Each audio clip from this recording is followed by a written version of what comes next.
From a 50 liters of milk and water solution, 10 liters is removed. So you have got 50 liters of milk and water solution and 10 liters is removed from this. 10 liters is removed and replaced with milk. So you are adding 10 liters of milk over here to get a resultant solution which has got 50% milk. Now understand this thing. You are removing 10 liters and adding 10 liters. So the final quantity has to be 50 liters. And now you are saying in the resultant solution, you have got 50% milk in this.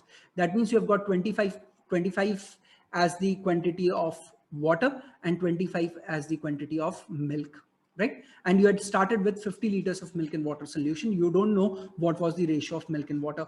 So what is the ratio of milk and water is what the question is, right? So I'm removing 10 liters from here. Let me say that milk quantity was M over here in this 50 liters and water quantity was W over here.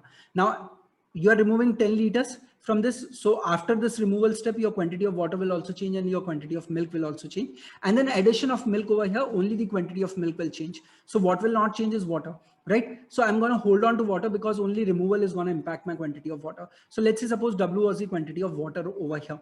Now from this, you are removing 10 parts out of a total of 50 parts. So that's going to be 1/5 removal. So at this level, whatever are the ingredients, you are removing 1/5 of those ingredients, right? So you'll be left with 4/5 of those ingredients. So what will be the quantity of water left? 4/5 of the original quantity of water, right? And that is turning out to be equal to 25. So what will be the quantity of water?